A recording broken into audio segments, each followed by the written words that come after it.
Hey everybody, it's been a bit, but I'm here to do a book haul because I have done a little bit of book shopping in the last month or so, and I have a ton of books that I want to tell you about. All of them are amazing, and I cannot wait for you to get your hands on them. So let's get started.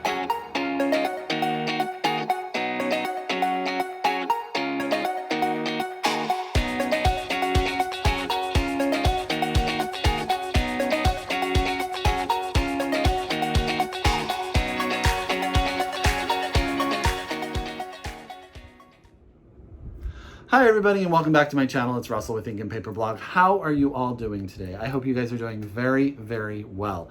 I hope you are safe. I hope you are healthy. And of course, I hope that you're getting a bunch of reading done. It is still hot as heck here in Northern California. And sadly, I am back at work. You know, I took a week off and this week has been that tornado that happens. You know, when you sort of take a week away from anything and you come back, there's so much to do. That has 100% been my week so far. And I'll be honest with you, I've been grumpy about it. I wanted to be back on vacation doing what I wanted to do. But I am here today to share with you some of the books that I picked up personally over the last month. I've been trying as hard as I can to order a book here or there from my local independent bookstores. I've done a little bit of shopping at the ones that are open very cautiously. Yeah, I cannot wait to tell you about them. So get out your pen, get out your paper, get out your Goodreads, however you keep track of your TBR. If you are able to order a book from your local independent bookstore, please do so. If not, and you're a library user, now's the time. Get your library to order these books for you because you will 100% want to read them. Digitally, library curbside pickup, however they're handling it. I better get started because I have a stack of books to tell you about. So let's get ready. Now, the first book was actually sent to me as a gift by my friend Jana. I absolutely love Jana. Hi, Jana. And she had said that she had bought this book for herself and that she would send it to me when she was done. And then she finished it and she said, "You're not getting my copy. It's one of my favorite books of all time, but I'm going to buy you a copy and I'm going to send you a copy." So she sent me Hamnet by Maggie O'Farrell. Now, I will say this is the UK edition. That was all that was out when Jana could order it. But the US edition is out now from Knopf. So you guys can get your hands on it here in the US as well. It is out now. Now, I will say I love the US edition's cover. I'm probably going to buy it. I like this cover. I love these end papers. They are just gorgeous. So this book is currently shortlisted for the Women's Prize for Fiction. It is also, I feel, 100% going to be on the Booker long list next week. Next week, they're going to announce the Booker long list. I have a very, very strong suspicion we will see Hamnet on that list as well. This is a fictional retelling and reimagining of the life and death of William Shakespeare's young 11-year-old son, Hamnet. This is the story of his relationship. Hamnet was a twin, his relationship with his sister. It is also the story of how that death affected the relationship of his parents, and also how it spawned the creativity that then became Hamlet. I have heard nothing but phenomenal reviews about this book. So many amazing reviews of this book. So I've heard also it's going to crush my heart. So I'm a little bit there for that. You know how I like a good sad story. And I'm excited about it. So again, this is Hamnet by Maggie O'Farrell. Thank you so much, Jana. I need to get to it soon. I know. It is there. I'm almost there. The next book I want to tell you about, I picked up because a bunch of authors that I follow on Twitter and interact with had recommended it. And it sounded excellent. And that is Lakewood by Megan Giddings, out from Amistad Publishing.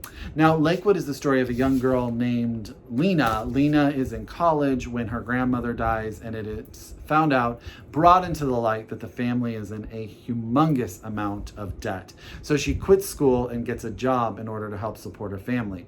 She gets a job in Lakewood, Michigan, and she is a subject for a multitude of different experiments that are going to change the world. One of the examples in the jacket is eye drops that can change people's color, the color of people's eyes. However, the longer she's there, it starts to become really to fruition what these experiments are doing to the subjects that are allowing to, that are being paid to go through them. And it comes down to Lena having to decide how much is she willing to do for her family.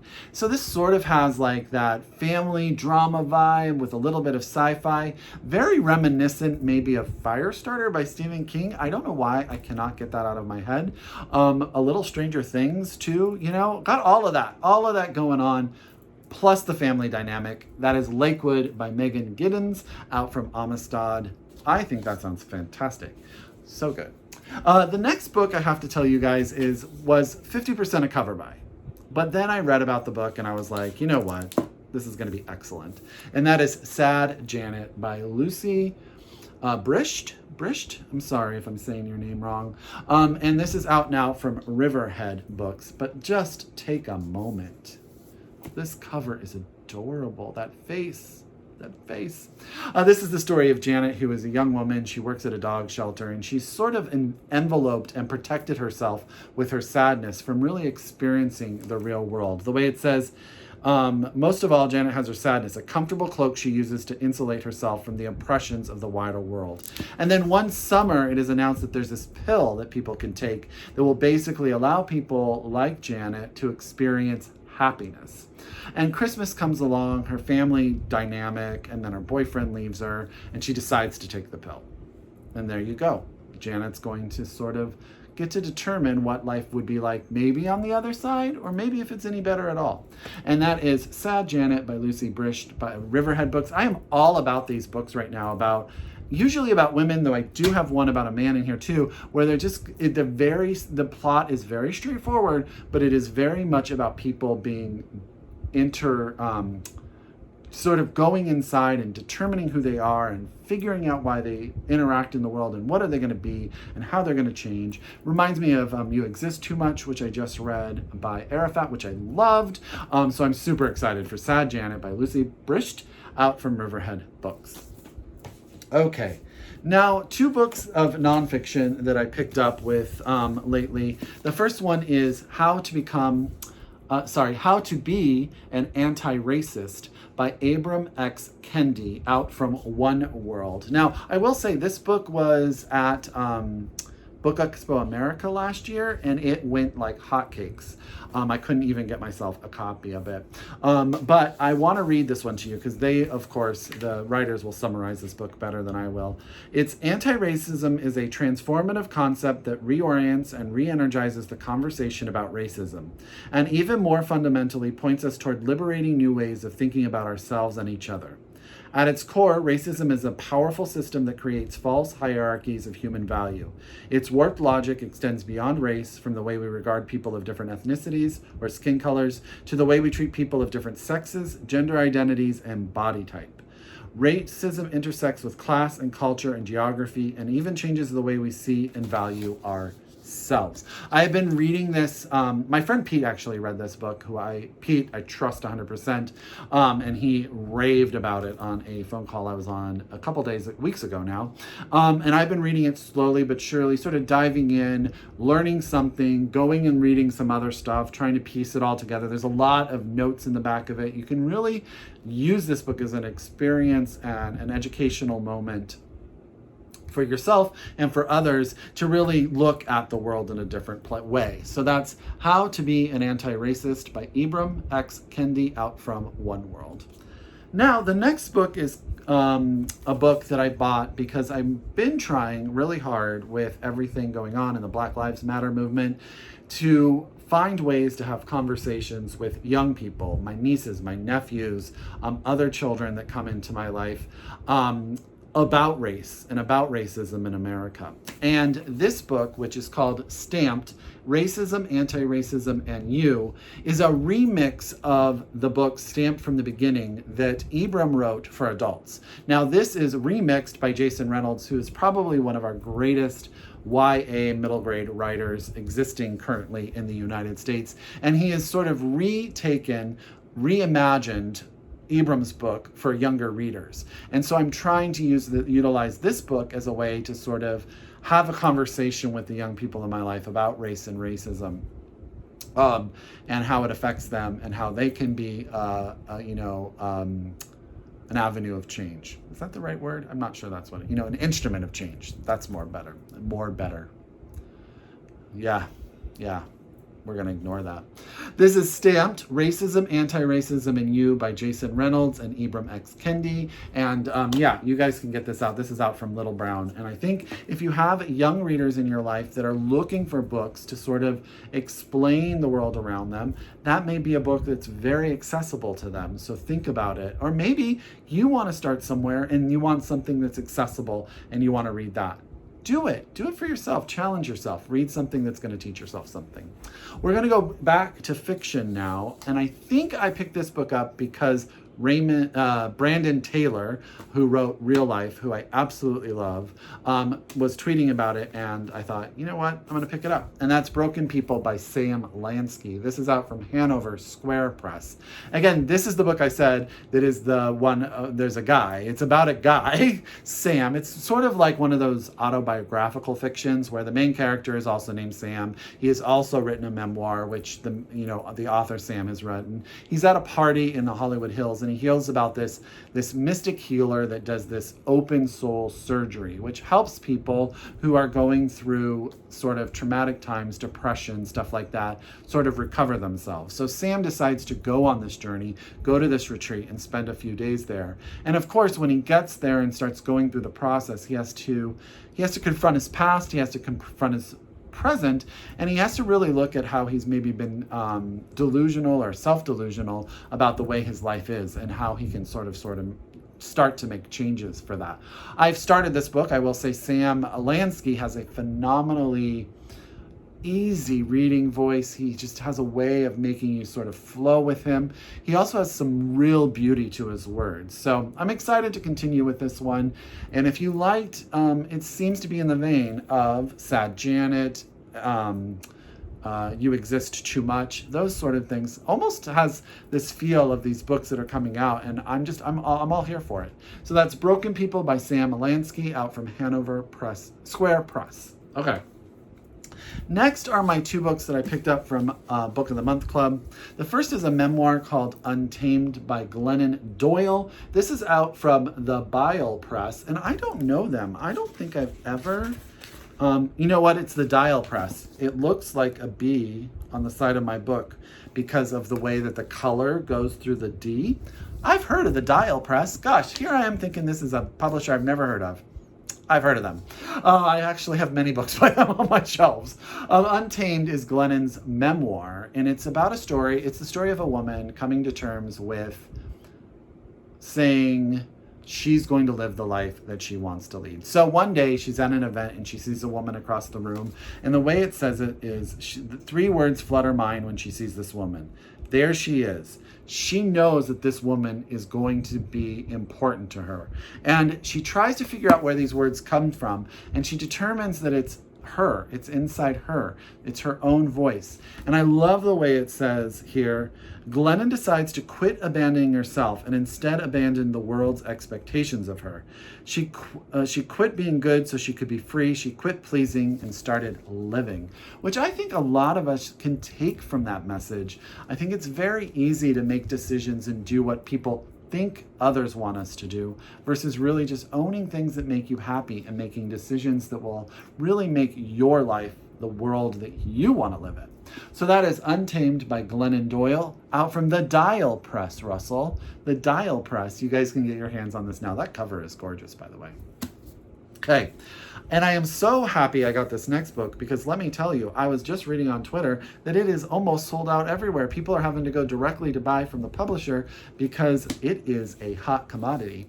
And that is Mexican Gothic by Silvia Moreno-Garcia. Now, I read Silvia's last book, Gods of Jade and Shadow, and I liked it. But I'm even more excited about this book, but I'm going to read you guys this one. So, after receiving a frantic letter from her newlywed cousin, Naomi heads to High Place, a distant house in the Mexican countryside, unsure of what she will find. She is an unlikely rescuer. She's a glamorous debutante, more suited to cocktail parties than amateur sleuthing. But she's also tough and smart and not afraid. Not of her cousin's New English husband, a stranger who is both menacing and alluring. Not of his father, the ancient patriarch who seems fascinated by Naomi. And not even of the house itself, which begins to invade her dreams with visions of blood and doom. Her only ally in this inhospitable place is the family's youngest son, but he too may be hiding something dark. For there are many secrets beyond the walls of High Place, as Naomi discovers when she begins to unearth stories of violence and madness. I've heard nothing but great reviews of this. I love this cover, so pretty. Mexican Gothic, Silvia Moreno-Garcia, and this is out now from Del Rey Books. You guys can get your hands on it.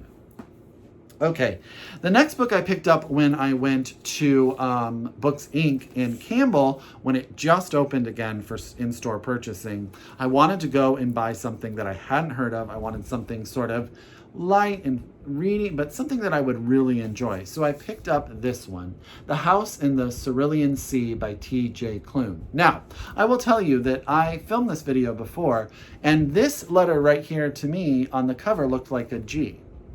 So I was saying the name of this book wrong the whole entire time.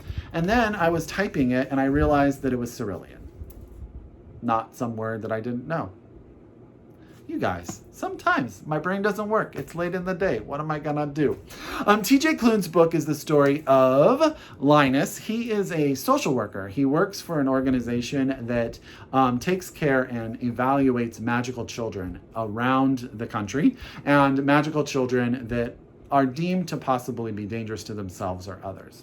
He is put on a special assignment to go to an orphanage that's sort of out in the middle of nowhere, where 6 children are found that have magical powers that technically there's a fear that they can destroy the world. And when he gets there, he meets Arthur. Arthur is the man who is in charge of the orphanage. And I'm so happy to say there's a little love story that goes on between Arthur and Linus, and they start to fall for each other. But it turns out then Linus realizes what Arthur is willing to do for these children. If it means destroying the world to protect them, he's willing to do it. And what choices are going to be made. So, I think that sounds great. I follow TJ Klune on Twitter. I really like him. I think he's really fun. And I'm really excited about sort of this YA magic / gay romance. I just think it sounds endearing. So that's The House in the Cerulean Sea by TJ Klune. Thank goodness that I can read, and I got the title right this time. The next 2 books I bought because, and I don't have it here with me, but Marilyn Robinson wrote Gilead, I don't know, a few years ago now. When did this book come out? I'm in the middle of reading this one. 2004. And now there are 4 books in the series, with the 4th book, Jack, coming out from FSG Books. I want to say in September. So don't quote me on that because I didn't bring it in here.